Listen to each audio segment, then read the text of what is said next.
Science میں اور قرآن میں ویسے تو خیر کوئی تفاوت نہیں ہے، اور اکثر جو قرآن نے جو حقائق پہلے بیان کیے ہیں سائنس ابھی ان کی تائید کر رہی ہے، لیکن ایک تفاوت یا فرق بڑا واضح ہے جو مجھے اکثر کھٹکتا رہتا ہے کہ اس کی اگر آپ توضیح کر سکیں تو سائنس کے حساب سے، اور میں چونکہ دماغ کا ڈاکٹر ہوں اس لیے، اور آپ بھی ڈاکٹر ہیں، آپ جانتے ہیں کہ اچھائی برائی، انسان کا نفس، انسان کی فکر، انسان کی جو مختلف اس کی جبلتیں ہیں اور ہر چیز جو ہے وہ سب کچھ دماغ میں ہی ہے، اور اس کی فکر، اس کی سوچ، اس کی نفرت، اس کی اچھائی، ہر چیز جو سب چیزیں جو ہے دماغ میں ہی ہیں، اور یہ سائنس نے بڑی اچھی طرح واضح کر دی ہے، اس میں اب کوئی شک کی گنجائش نہیں رہے گی۔ لیکن اس کے برعکس مذہب جو ہے وہ قلب کے اوپر توجہ دیتا ہے اور ہر طرف قلب کا ذکر کیا جاتا ہے، تو اس میں اس تفاوت کا مجھے کچھ اگر آپ وضاحت کر سکیں تو۔ تشریف رکھیے، بہت اہم سوال ہے،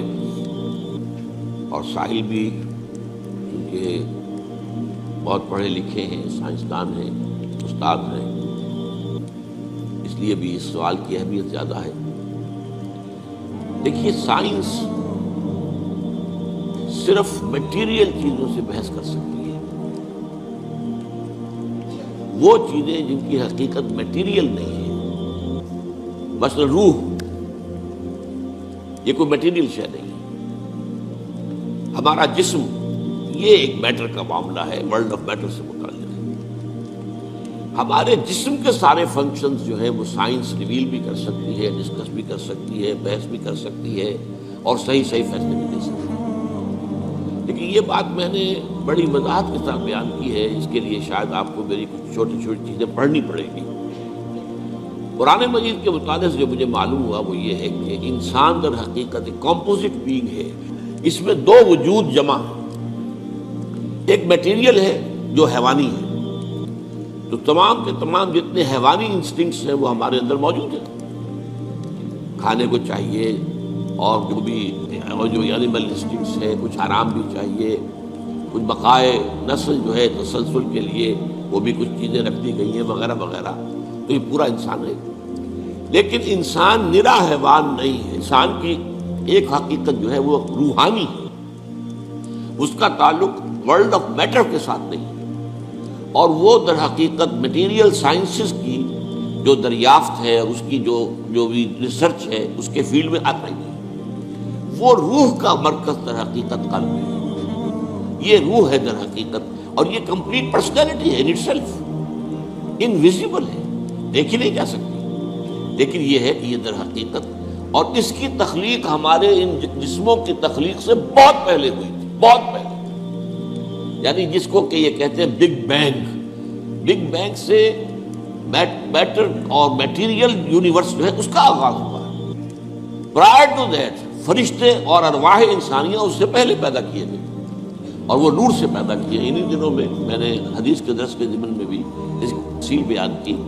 حدیث نمبر 4 جو 40 نبوی میں ہے۔ تو یہ روح اور حیوان میں جسم کا، اس کے ساتھ جان بھی، حیوان تب بنتا ہے جبکہ وہ انسان، وہ جو اس کا جسم اور جان دونوں سمجھے۔ عام مغالطہ ہمارے ہاں یہ ہے کہ یہ روح کے معنی ہے جان، نہیں، جان تو کتے میں بھی ہے، بلے میں بھی ہے، جان تو گھاس کا جو لگا ہوا ہے پتا، اگر وہ کٹا ہوا نہیں ہے اپنی جڑ سے تو اس میں بھی جان ہے، تو جان تو آپ کو معلوم ہے ہر شے کے اندر موجود ہے۔ اور یہ جو حدیث میں آتا ہے کہ جب رحم مادر میں امبریو جو ہے 120 دن کا ہوتا ہے تب اس میں روح پھونکی جاتی ہے، یعنی اس سے پہلے جو ہے 120 دن تو کیا وہ بے جان تھا؟ اب ظاہر بات ہے ڈاکٹر صاحب سے بڑھ کر کون جانے گا اس کو کہ وہ تو جو سپرمیٹوزوون تھا وہ بھی جاندار تھا، جو اووم آیا تھا ماں کا فیلوپین ٹیوب کے اندر وہ بھی جاندار تھا، دونوں کے ملاپ سے زائگوٹ بنا وہ بھی جاندار ہے،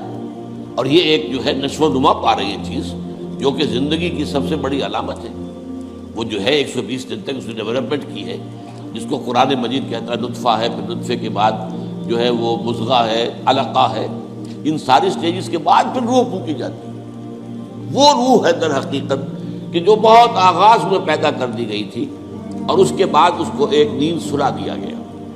اس کے بعد جیسے جیسے رحم مادر کے اندر وہ جنین تیار ہوتا ہے تو 120 دن کے بعد اس کی روح جو وہاں موجود ہے پہلے سے، پرائر ایگزسٹنس اس کی ہے، وہ لا کر اس میں پھونک دی جاتی ہے۔ یہ اصل میں حصہ دین کی حکمت کا ایسا ہے جو آج کل عام طور پر بالکل نگاہوں سے اوجھل ہو گیا۔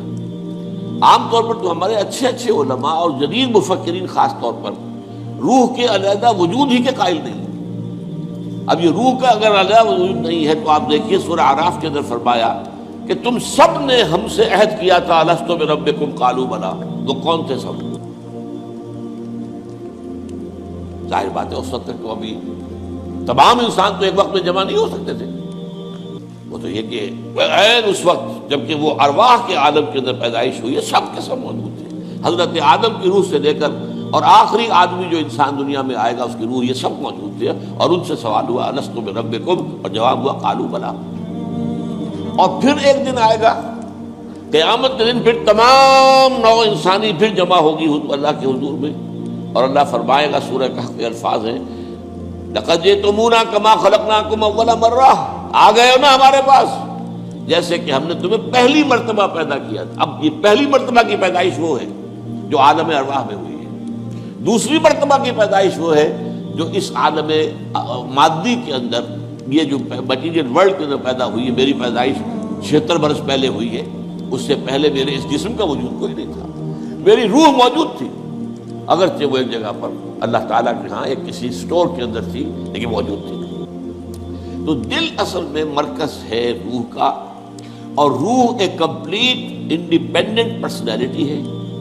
اس کا تعقل بھی ہے، یہ دیکھتی بھی ہے